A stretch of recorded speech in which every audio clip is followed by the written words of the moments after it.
వ్యాపారి తన వద్ద గల పుస్తకాలలో 27 పుస్తకాలు అమ్మివేశాడు.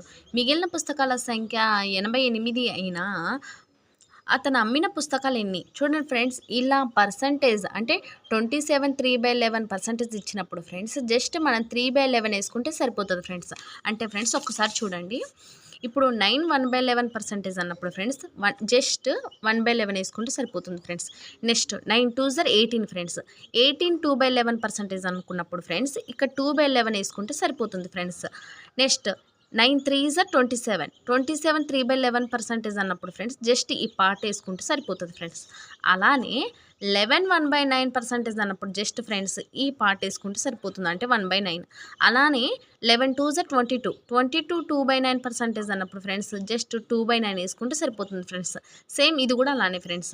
అర్థమవుతుందా ఫ్రెండ్స్? అలానే ఇప్పుడు 27 3/11% అన్నప్పుడు మనం ఏం వేసుకున్నాం ఫ్రెండ్స్ అంటే 3/11 వేసుకుంటే సరిపోతుంది ఫ్రెండ్స్. అంటే ఇప్పుడు 3/11 ఇది షార్ట్ కట్ అనమాట ఫ్రెండ్స్. మిగిలిన పుస్తకాల సంఖ్య అంటుండ ఫ్రెండ్స్. ఎప్పుడైనా మిగిలిన అని వచ్చిందంటే ఫ్రెండ్స్ ఇది టోటలు, ఇది అమ్మిన పుస్తకాలు. సో ఈ మిగిలిన అని వచ్చిందంటే ఫ్రెండ్స్ 11 - 3 అంటే మైనస్ చేయాలన్నమాట ఫ్రెండ్స్. 11 - 3 ఎంత ఫ్రెండ్స్? 8 కాబట్టి ఈ 8 మిగిలిన పుస్తకాల సంఖ్య ఎంత ఫ్రెండ్స్? 88 అన్నమాట. అయినా అతను అమ్మిన పుస్తకాలెన్ని మొత్తం అడగట్లేదు ఫ్రెండ్స్. అమ్మిన పుస్తకాలన్నీ అంటున్నాడు ఫ్రెండ్స్. అమ్మిన పుస్తకాలేమో 3 అంటే 3 పార్ట్స్ అన్నమాట.